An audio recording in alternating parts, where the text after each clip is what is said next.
So here's a question for you. Do you like to practice? Now look, behind me, you're seeing the entire T line here. We have a 5-day camp going on here in Orlando. And the students are getting ready to come down, and guess what? They're gonna be practicing. Now, what I find is that a lot of students don't enjoy practice. And the reason is because they get nothing out of it. They don't get joy out of it. They don't make any progress. They just don't know how to do it. So today, I'm going to talk about 3 very important types of practice. So there's no better feeling knowing that when you wake up in the morning to go play golf, so that you're going to play well. There's no better feeling of hitting good golf shots down the fairway.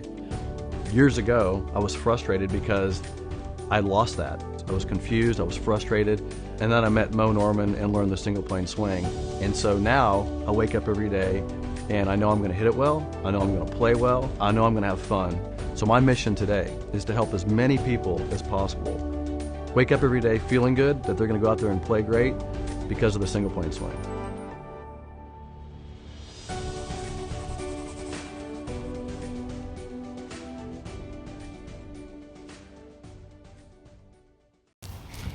Hey, welcome to the channel today. I want to talk about a subject that comes up quite often in the camps that we teach. And I bring it up because the conversation is, do you like to practice? But the conversation actually leads to, are you good at practicing? Because here's what you find out is that there's 2 types of people. One type, they enjoy the process of practicing. We're going to talk about that. The second people I don't like to practice, I just like to play. But here's what I know.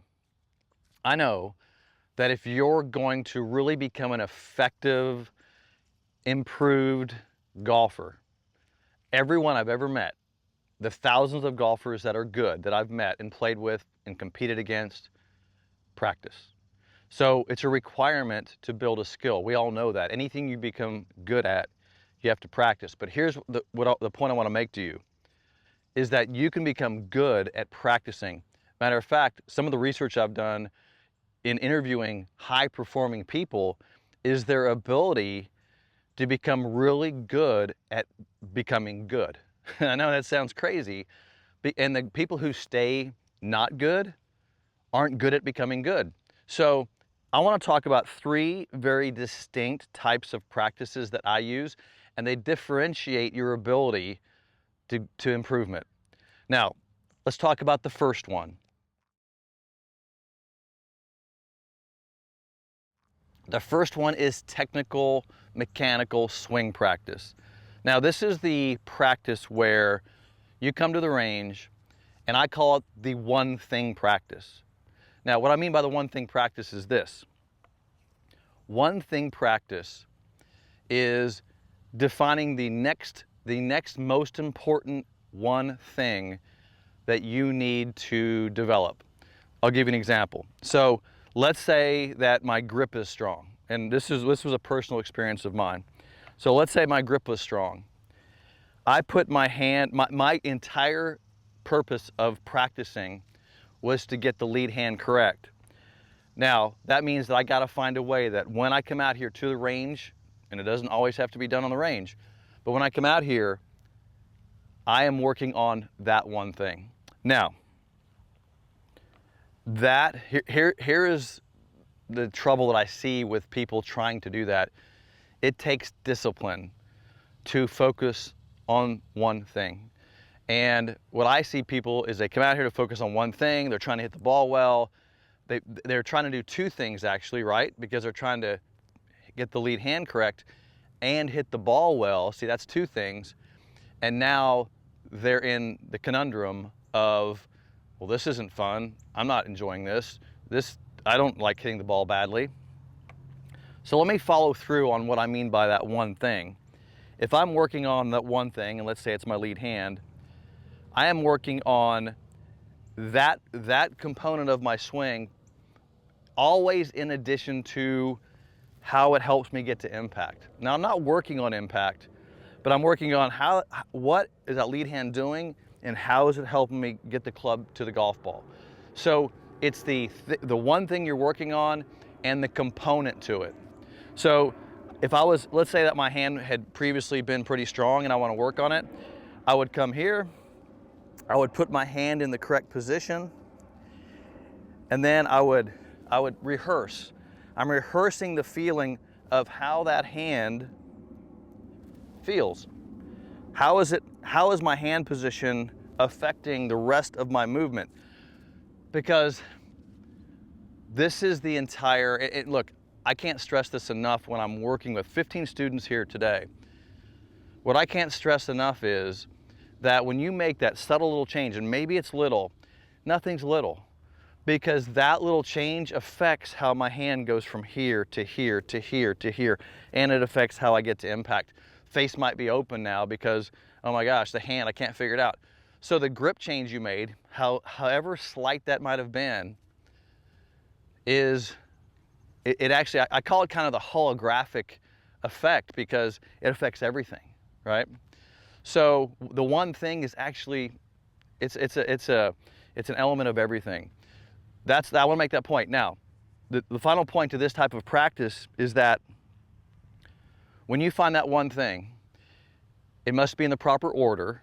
So in other words, we teach making sure that address and grip is primary to the first position and then going into the backswing. So if your address and grip aren't good, it's going to be hard to make a decent backswing. Okay, just get that.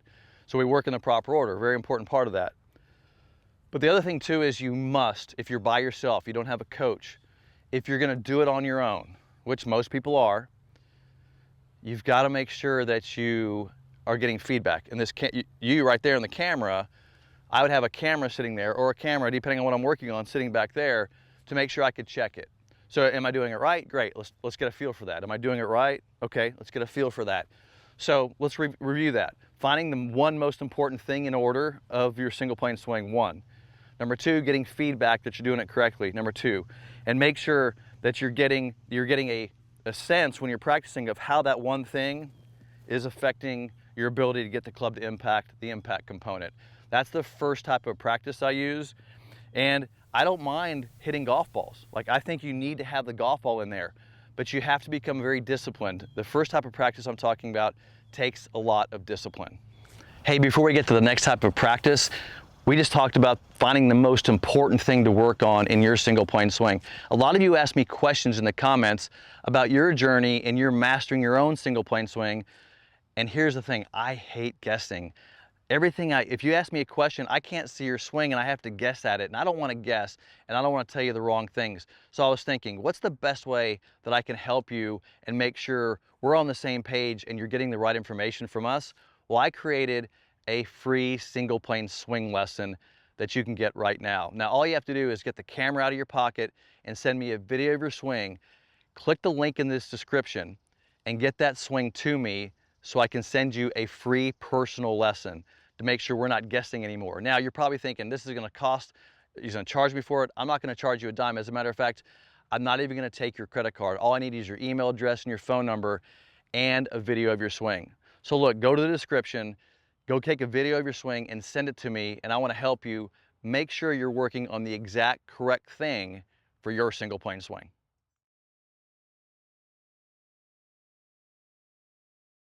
All right, now the second type of practice, this is the fun type of practice, right? This is the practice where I'm gonna just hit golf balls and do what I call reps. The reps type practice is nothing more than, hey, my swing fundamentals are pretty good, and I'm gonna be here, and let's just start normally. I'm gonna start with a wedge, and I'm just gonna hit a few wedges and get warmed up here. And the goal of this practice, and here's the key to it, the goal of this type of practice is not technical. This is not the type of practice where I'm worried about my grip. I'm worried about my address. This is the type of practice where I don't mind. I like targets. Like I'll set a alignment trainer down. I might hit it a target or two. And quite honestly, I don't get that focused on targets. I know it sounds kind of crazy in this type of practice. What I focus on, and this is what I've learned over time, is that I focus on making sure that my swing is producing a pattern. And so when I'm hitting this wedge, obviously I have my alignment trainer down here. I always like to use that to make sure my ball position's, when I'm doing reps, why do I want the ball position down here? Because it makes sure that every rep I do, everything's right? So this is giving me some insurance on that. So I'll hit another wedge. And all I really care about is that going down my target line. So this is rep practice. Might change clubs. Let's go to, let's say, an 8-iron. I might work my way up in my bag a little bit. And I'm not technical here. That's my point. I'm not sitting here worried about, is my grip right? Am I set up right? How's my backswing? I'm not worried about that. I'm just feeling really good at address, great feeling here, which, I talk about making sure you feel good at address. And then making a swing, and I will do lots of reps, one swing at a time, obviously, not trying to go too fast, but the goal here is doing enough reps to really, really ingrain and develop the consistency in my motion. So this type of practice is fun. This is the type of practice that most people are doing. This is also the type of practice that most people think they're doing. But it's not, once again, it's not technical. My swing's in good shape. I like the way everything's feeling, and I'm just doing lots of reps and hitting balls. Okay, so that's practice type 2. Now, before I get into practice type 3, let's talk about something that I see happen to too many people when they're practicing. I talked about practice type number 1. Practice type number 1 is technical. This is where you spend your time, find the one thing, work on it, get the feeling for it, try to get new feelings, make changes. Over here is practice type number 2. This is where you're just doing reps on your good swing. Pattern, pattern, pattern, going through your club, hitting different clubs. Worst place you can be is right in between, where you're working on something and trying to hit the ball good.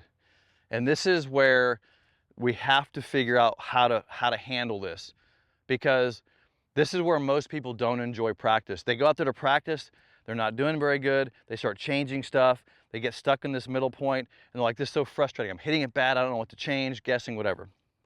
So this is where, this is where I can come in as an instructor, but even if you're not going to use me or any type of instructor, you've got to do this for me. Go back to practice type 1 and discipline yourself on that one thing. That's why we match the model, because we find out exactly what the one thing is we need to work on, and work on that until we get it. Doesn't have to be done on the range all the time. You can do it in front of mirrors, you can do it into a net, but this is working on technique, technique, technique. Discipline, discipline, discipline. Over here, this is rhythm, rhythm, rhythm. Just getting rhythm, just patterning, rhythm, rhythm. Technique and rhythm don't go well together, all right? I just want to point that out, that this is where you have to try to stay away from, and try to spend your time here, because this is where you'll get the most out of it, or try to spend your time here because you'll get the most out of it here and have a lot of enjoyment. Okay, now let's talk about practice type number 3.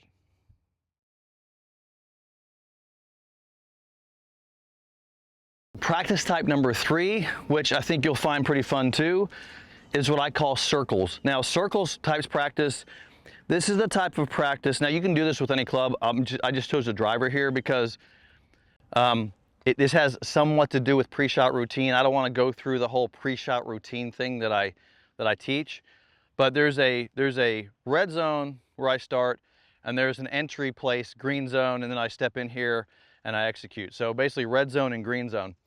And so really when I'm doing circles here, I'm just creating a little rhythm here to where I hit a shot.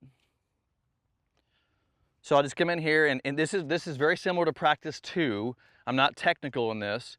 So I hit a shot like this. I get in here and feel good, and I may hit a shot. All right, and then what I'll do is I'll tee another ball up.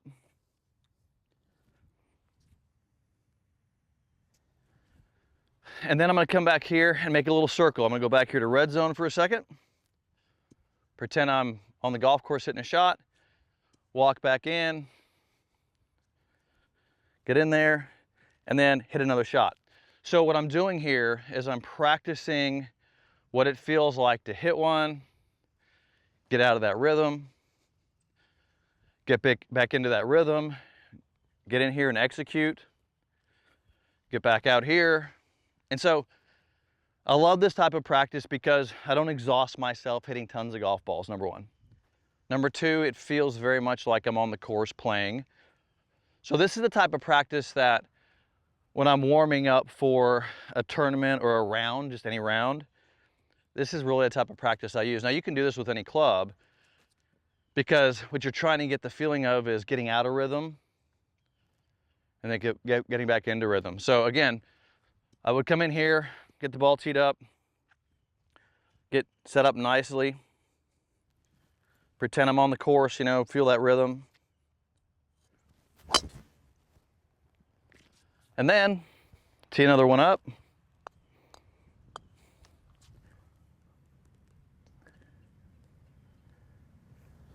And then take a break. Come back here. Pretend I'm playing. Get back into my routine. Get comfortable. Feel good. And then again. So this is practice type number 3. Total rhythm practice, red zone, green zone practice, execution practice. This is the type of practice you use when you play golf. So those are the 3 very distinct and important types of practice that I teach.